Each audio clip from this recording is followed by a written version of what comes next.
Hello, my friends. Welcome back to my channel. I'm Tom. Today, you will take a very special type of listening test. It is simple, natural, and it will help you discover your true English level. Here is how it works. You will listen to 6 different stories. Each story belongs to a different level of English. We start from A1, which is the beginning level, and move step by step until C2, which is the expert level. Your job is simple. You listen and see how much you understand. After each story, you can rate yourself from 1 to 10. If you understand almost everything, that means you are ready for the next level. If you feel lost or confused, it means that the story is too high for you, and that is your level of proficiency. This is not an exam. This is a fun way to test yourself, and you have probably done another test in one of our previous episodes. So relax and enjoy the stories. Let's begin with A1, which is beginner. My name is Leo. I am 30 years old. I live in a small, quiet town near the sea. My life is simple. I like my life. Today, I want to tell you about my day. It is a normal day. It is not big or exciting, but it is real. It is my day. Every morning, I wake up at 6. My bedroom is small. It is warm. The sun comes in. The light touches my face. I open my eyes. I feel calm. I sit on my bed for a short time. I breathe slowly. Then, I stand up. I stretch my arms. My back makes a small sound. I smile. My body wakes up too. I go to the kitchen. I make tea. I like tea. I do not like coffee very much. Tea feels light. Tea feels soft. I drink my tea slowly. I look out the window. I see the street. I see the small bakery. I see the blue sky. Sometimes I see an old man with his dog. The dog looks happy. I think the dog likes the morning too. At 7, I leave my home. I walk to my job. I work in a small bookstore. I love my job. I like the smell of books. I like the soft sound of pages. I like helping people find a book. Books make people smile. That makes me happy. At 5, I close the store. I walk home. The sky is orange and pink. The air is cool. I like this time of day. It is quiet. It feels soft. I go home. I change my clothes and I cook dinner. After dinner, I sit at the window. I read or I listen to soft music. This is my simple day. It is not a big story, but it is my story, and I like it. Okay, now think. How much did you understand? Give yourself a number from 1 to 10. If you understood most of it, you can try the next level. My name is Rosa, and today I want to tell you the story of my first job in a big city. It was a difficult but exciting time in my life. I grew up in a very small village where everyone knew each other. Life there was simple. People woke up early, worked on farms, and went to bed early. But I always dreamed of living in a bigger place. I wanted to see tall buildings, busy streets, and many new faces. When I turned 19, I decided to move to the capital city. My parents were worried, but they wanted me to follow my dreams. They hugged me, gave me a little money for the first month, and wished me good luck. I took a long bus ride to the city. When I arrived, everything felt new. The streets were loud with traffic. Cars moved fast. People walked quickly with serious faces. I felt small in this big place, but I also felt excited and ready for a new life. I found a tiny apartment to share with 2 other girls. It was not perfect. The walls were thin, and we could hear each other easily. The kitchen was old and small. The bathroom door did not close well, but It was my first home away from my parents, and I loved it because it felt like a new beginning. My first job was in a cafe on a busy street with many offices. The cafe was always full in the morning. People wanted hot coffee, warm bread, and fast service. On my first day, my hands were shaking because I was very nervous. I had to learn how to use the coffee machine, take orders, and talk clearly to customers. I made many mistakes. I gave a man the wrong drink. I forgot to give a woman her change. I even dropped a cup. I thought my manager would fire me, but my manager, a kind woman named Sophia, came to talk to me. She told me something I will never forget. She said, "Mistakes are normal, and the only real mistake is to stop trying." Her words made me feel calm again. Slowly, I became better at my job. I learned how to smile at customers even when they were tired or in a bad mood. I learned how to work fast but stay calm inside. I learned how to listen carefully and remember difficult orders. There was one man who always ordered a large coffee with 2 spoons of sugar and exactly 3 pieces of ice. Chuckles. I still remember it because it sounded funny to me. Every day after work, I walked around the city. I visited parks, bookstores, small markets, and quiet streets. I liked watching people. I liked the strong energy of the city. Something was always happening. A musician playing guitar, a couple arguing, children running after pigeons. The city felt alive in a way my village never did. But living in the city was not always easy. I miss my parents and my old home. I miss the quiet nights in the village. Sometimes I cried in my room because everything felt too big and too fast. But many times, I also felt proud. I was learning to live alone. I was learning how to grow and how to solve problems by myself. One afternoon, a customer told me something very nice. He said he liked the way I talked to people. He said my warm and friendly voice made others feel comfortable. I was surprised because no one had told me that before. His words made me feel stronger and more confident. After 6 months, something great happened. The cafe promoted me. I became the person who trained new workers. I showed them how to take orders, how to work with the machine, and how to stay calm. It felt strange because I remembered how scared I was on my first day. Now I was helping others feel safe and confident. I felt proud every time a new worker said, "Thank you, Rosa. You helped me today." My life in the city taught me many things. I learned that fear is normal, but we should not let fear stop us. I learned that small successes are important, and I learned that people can be kind in surprising ways. So, this is my story. How much did you understand? Give yourself a number from 1 to 10. If you understood most of it, you can try the next level. My name is Daniel, and I want to tell you about the year everything in my life changed. At that time, I was 25 years old and working in a small technology company. My job was safe, and my salary was enough for rent and food, but it did not make me happy. Every morning, I woke up feeling tired, not because I didn't sleep well, but because I didn't feel excited about the day ahead. My life felt like a long, straight road with no turns, no colors, and no surprises. I lived in a quiet apartment on the 5th floor of an old building. My neighbors rarely spoke to each other. The hallways were always silent. My own apartment was clean but empty, with only a small table, a sofa, and a bed. Sometimes, when I came home from work and turned on the lights, the room felt cold and lonely.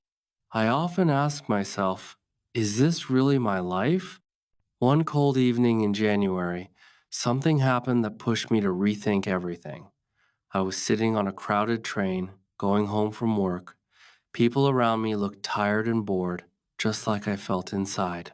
A little girl was sitting with her mother across from me. The girl was drawing on a small notebook with bright pencils. She drew a green tree, a yellow sun, and a big blue lake. When she finished, she showed the drawing to her mother and said, "Look, this is the place I want to visit someday." Her mother smiled softly and said, "That looks beautiful."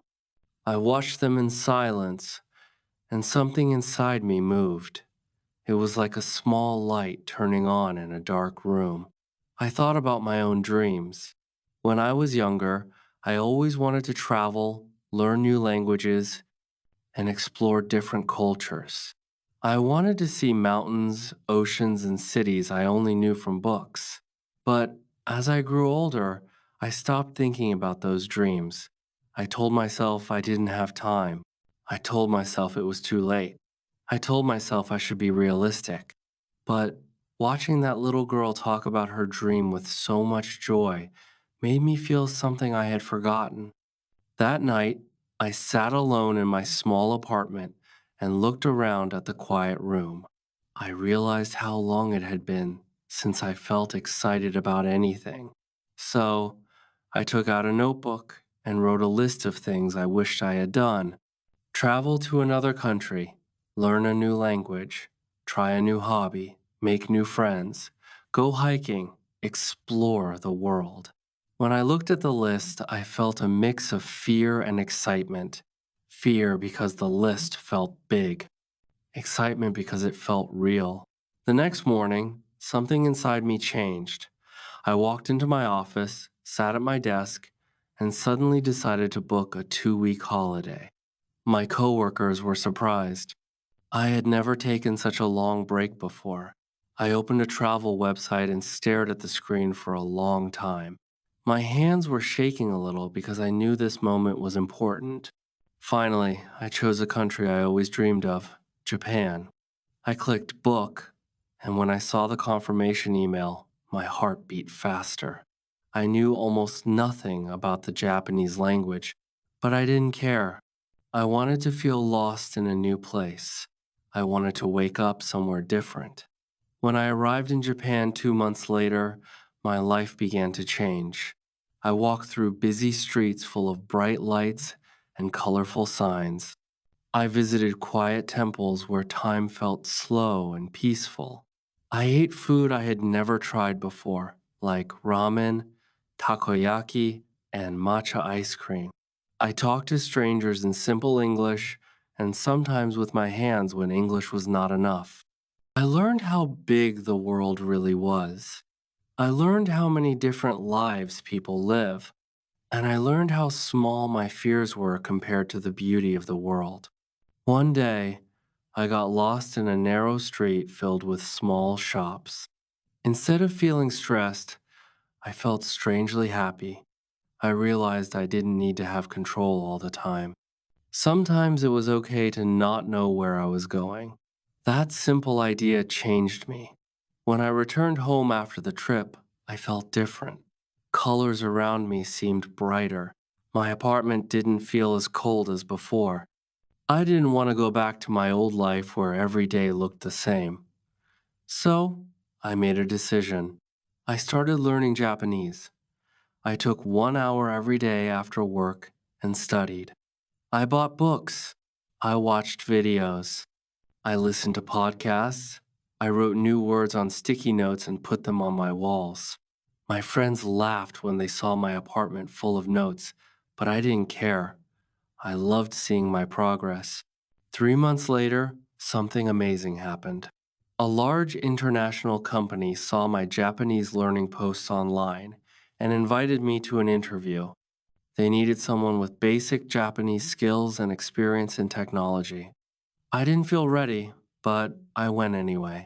During the interview, my hands were cold and my heart was beating fast, but I tried to speak clearly. I showed them how much I wanted to learn more. 1 week later, they hired me. I could not believe it. A simple moment on a train, a drawing from a child, a dream I thought I had lost, all of that pushed me into a new life. The rest of the year was full of surprises. I made new friends who helped me improve my Japanese. I joined a hiking group and climbed small mountains on weekends. I learned to cook new dishes and invited friends to try them. I started reading books again, something I had stopped doing for years. I felt more alive. I felt more open to the world. Looking back now, I know that I changed because I took one small step, and that small step opened a new road for me. Sometimes life is like that. It gives you a soft push and asks you if you are brave enough to follow it. That is the story of the year I changed my life. How much did you understand? Give yourself a number from 1 to 10. If you understood most of it, you can try the next level. My name is Jack, and this is the story of the mountain I could not climb. It is not a story about victory or achievement. Instead, it is a story about failure and the strange, unexpected way failure can lift us, guide us, and push us forward when we least expect it. People often talk about success as if it is the only teacher, but I learned more from this failure than from any achievement in my life. When I was 27, I decided I wanted to climb a famous mountain near my country's northern border. I had seen photos of it since I was a child. The mountain had a sharp peak that cut the sky like a blade. Snow covered its slopes like a thick white blanket. And on clear days, the sky above the summit looked so close that it seemed to rest right on top of the mountain. To me, it felt like a place from a dream, a place where the world became silent and pure. I trained for months. Every morning, before the sun fully rose, I ran up hills near my home. I forced myself to carry a heavy backpack to make my legs stronger. On weekends, I hiked long trails alone, listening to the sound of my breath and the steady beat of my heart. I bought gear I could hardly afford, special boots that promised to keep my feet warm, thick gloves that made my hands feel like they belonged to someone else, and a warm jacket so heavy it almost felt like armor. I read every book I could find about climbing. I watched hours of videos. I spoke to experienced climbers who had stories full of danger and beauty. Each person told me the same thing. The mountain is beautiful, but it is not gentle. You must respect it. You must never think you are stronger than the mountain. When the climbing season finally came, I joined a small group of climbers. There were 6 of us, including a guide named Mira. She was strong, quiet, and confident. She walked with a steady rhythm, like she had learned the mountain's heartbeat. She didn't talk much, but when she did, her voice carried calmness. She was the kind of person you trusted immediately without needing to know why. We began our climb early in the morning. The sky was clear, and the air was cold enough to bite our faces, but the cold made me feel alive. I felt excitement and fear living together inside my chest, like 2 animals fighting for space. For the first hours, everything felt perfect. We walked through forests that smelled like pine and wet earth. We crossed small rivers where the water ran fast and sharp. We laughed. We took pictures. We felt like a team, like people connected by the same goal. But as we climbed higher, the weather began to change. A cold wind blew across the mountain, cutting through our clothes. Clouds slowly covered the Sunday. The path became steeper, and the rocks grew slippery because of the thin layer of snow forming on them. I tried to stay calm, but a quiet fear started growing inside me. It sat in my stomach like a small stone. After 8 long hours of climbing, we reached a small base camp. My legs were shaking, and my hands felt weak. We rested, ate warm soup that tasted better than anything I had eaten in weeks, and prepared for the final part of the climb. Mira looked at the sky for a long time before she spoke. She said the weather was not stable. Storms could come quickly at that height. She told us to stay focused, to listen carefully, and to follow her directions without question. The next morning, we started again. The air was colder than before, and the snow under our feet made soft, crunching sounds. The path was narrow and dangerous. At one point, we had to cross a thin ledge with a deep fall on one side. My legs shook as I stepped forward. I could feel the wind pushing against my body, like it was trying to test my balance. I focused on my breathing. In, out, slow, steady. Mira told me to keep my eyes on the rock in front of me, not on the empty space below. Her voice kept me moving. As we climbed higher, the air became thin. I struggled to breathe. My chest felt heavy, like someone was sitting on it.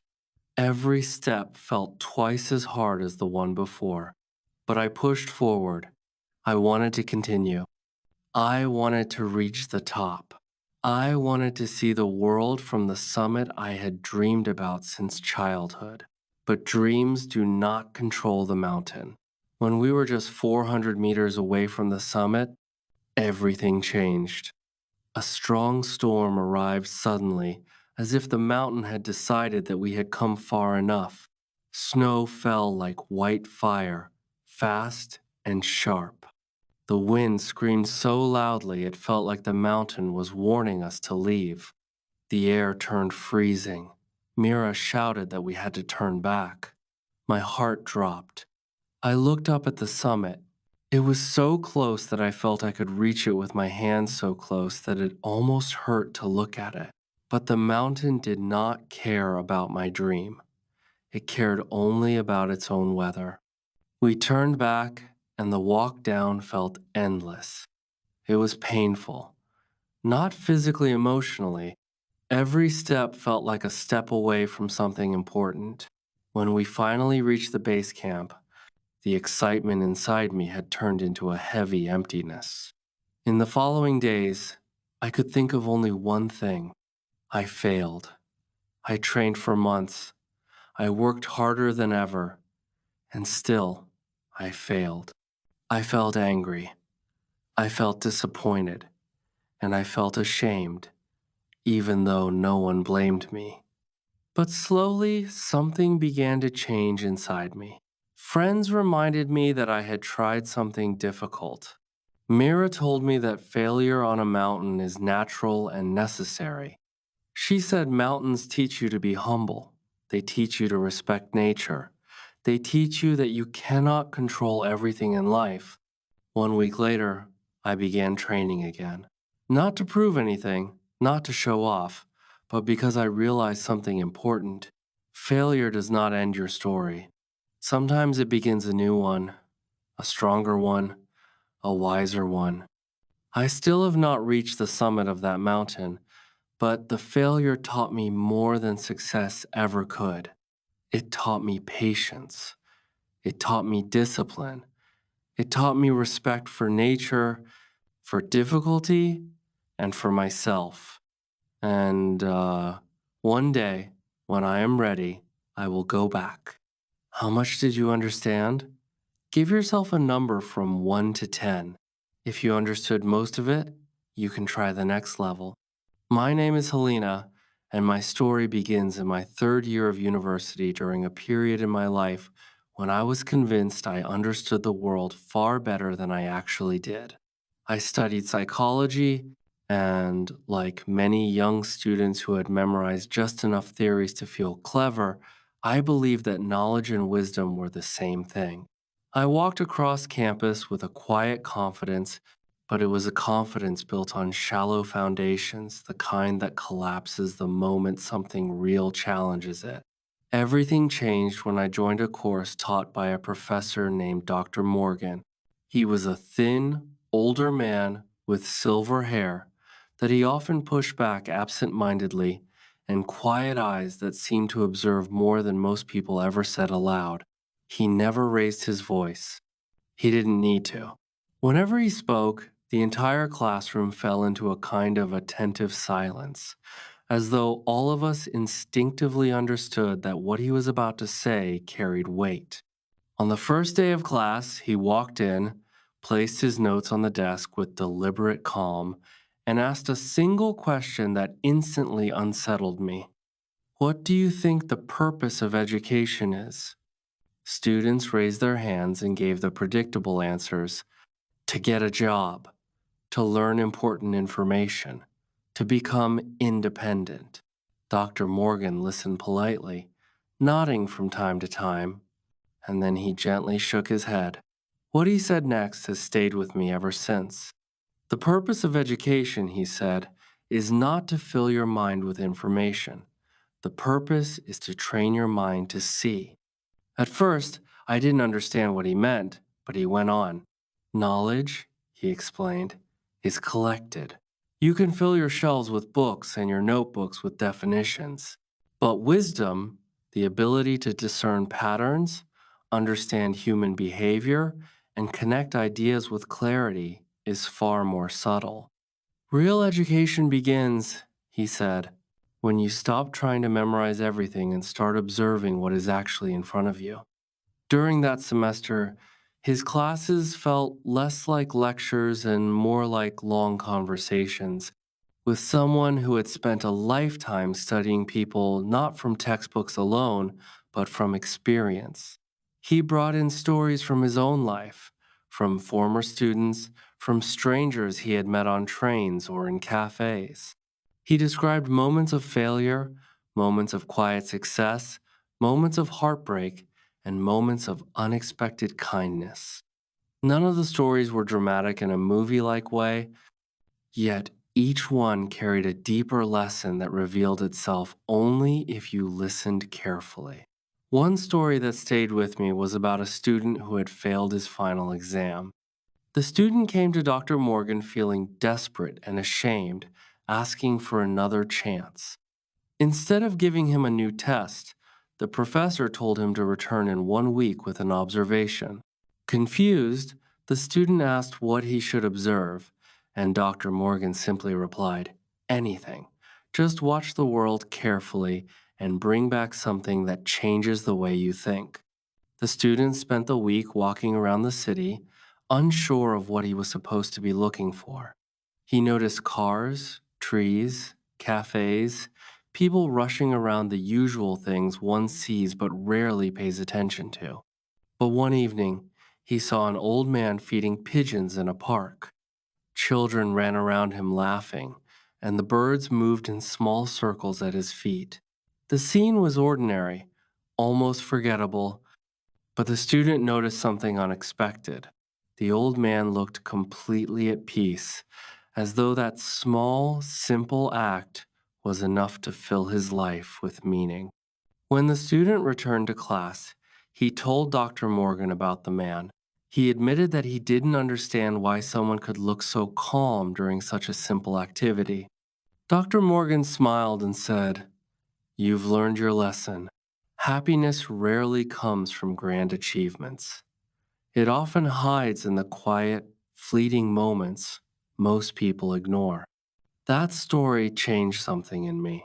For years, I had believed that my future happiness depended on big plans and impressive accomplishments. I chased good grades, a good reputation, and a clear path toward a successful career. But I realized, with an uncomfortable jolt, that I had spent almost no time noticing the small, meaningful details of my life.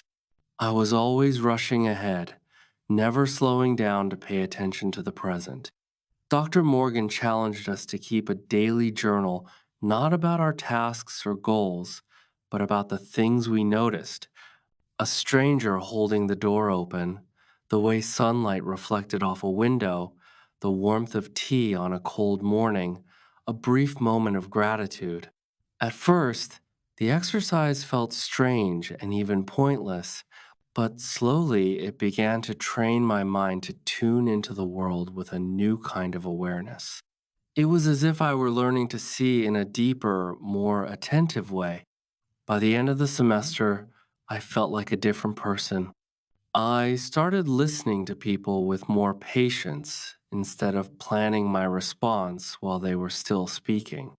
I read books more slowly, letting the ideas sink into my mind instead of rushing to finish the chapters.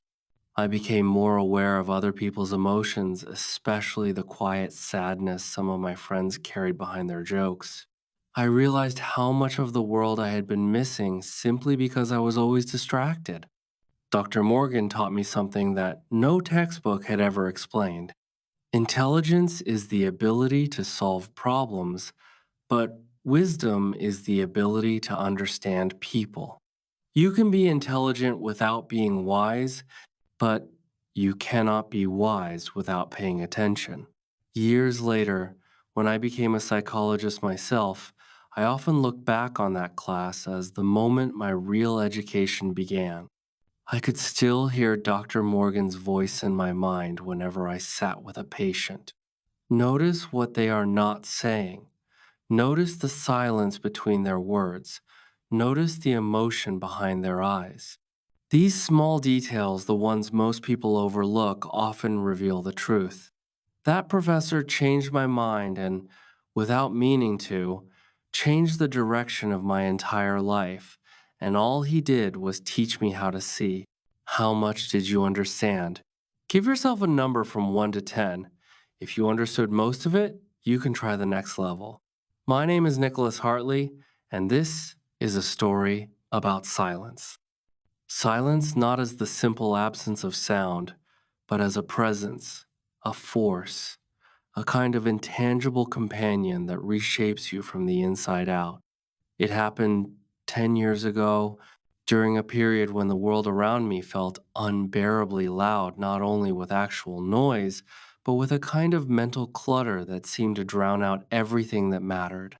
At the time, I lived in a fast paced city and worked as a journalist for an international newspaper. My life was an endless cycle of deadlines, late night assignments, and constant pressure to stay ahead of the story.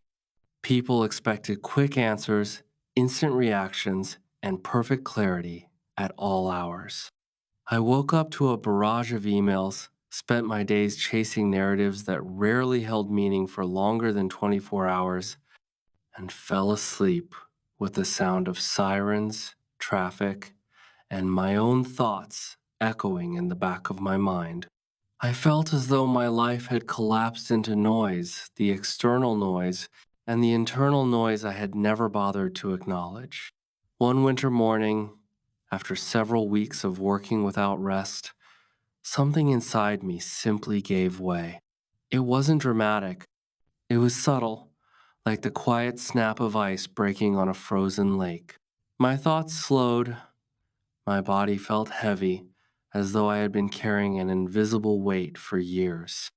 Even the simplest tasks, answering a message, boiling water, tying my shoes, felt overwhelming. Looking back now, I realize it was exhaustion mixed with a kind of emotional disintegration that I hadn't wanted to admit. If I had recognized the signs earlier, I would have stepped back long before I reached that point. But when you are caught up in the chaos, you don't always see the damage being done.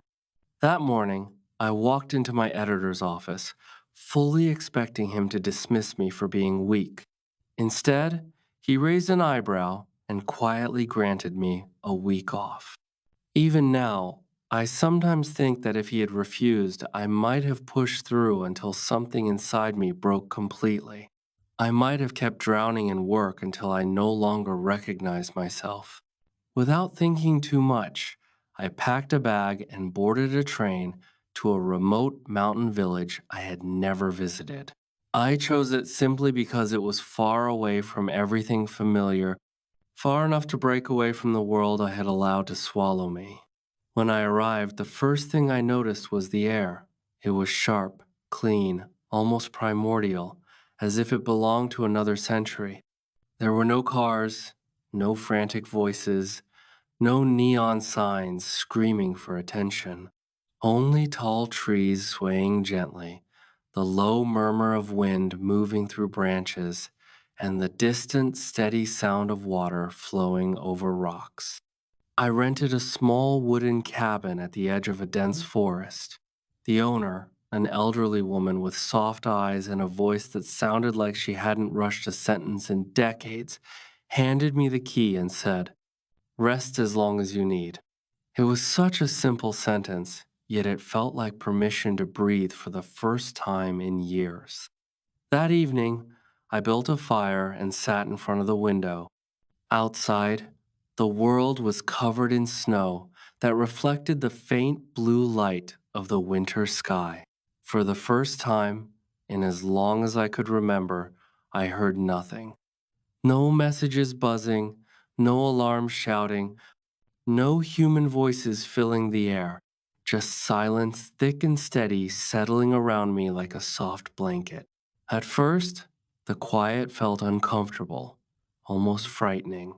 I realized how dependent I had become on noise to distract me from myself, but slowly, something inside began to shift. The silence became softer, then warmer, then somehow familiar. It carved out a space in my mind that I had forgotten existed. On the second day, I wandered into the forest. Snow fell gently from the branches, landing on my coat like tiny bursts of cold light. My footsteps created a soft, crunching rhythm on the ground. I felt as though I were walking inside a painting still, calm, untouched by the frantic world I had left behind. After an hour, I reached a frozen lake. Its surface was white and smooth, like glass covered with a thin layer of clouds. I stood there for a long time, letting the cold air fill my lungs. And then, without warning, tears slid down my face. Not from sadness, but from release. It was as though the silence had reached into a part of me I had shut down years earlier and opened a door I hadn't realized I'd locked. If someone had told me years before that silence could be cathartic, I would have laughed. But if I had understood that earlier, I might have saved myself from years of burnout. For the rest of the week, I drifted into a routine that felt both ancient and restorative. I woke with a Sunday, I wandered through the woods, I cooked simple meals. I read books I had carried for years but had been too preoccupied to open. My thoughts became clearer, less disordered. My breathing slowed. My body gradually reclaimed its strength as though silence itself had been stitching me back together. On the fifth day, something unexpected happened. I met an old man by the lake. He was fishing, although the water was nearly frozen solid. He greeted me with a gentle smile and said, "Sometimes it isn't the fish we come here for. Sometimes it's the silence." We talked for nearly 2 hours, though it felt like half that time. He told me stories about his life, his joys, his regrets, the people he had lost. What struck me most wasn't what he said, but the way he said it. His voice had a steadiness that made me feel as if everything he said mattered, even the small details. Before I left, he looked at me and said, "The world is loud because people are afraid of silence. Silence forces us to face ourselves, but once you learn to listen to it, silence becomes a friend." If I hadn't met him, I might never have understood what silence could teach me. When the week ended, I packed my bag and walked to the train station. The air felt lighter, and so did I. It was as though the silence had polished my thoughts the way a river smooths a stone. The world had become quiet, not because the noise had disappeared, but because I had finally learned how to listen beneath it.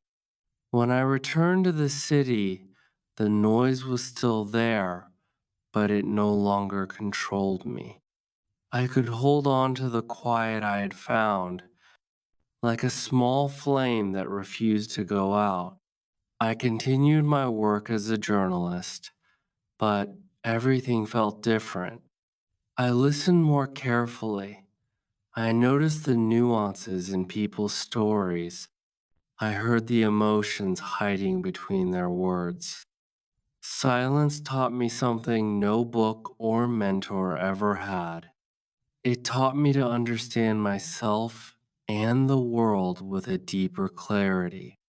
And every time life becomes too loud again, I return in my mind to that lake, to that man, to that week when the world finally became quiet.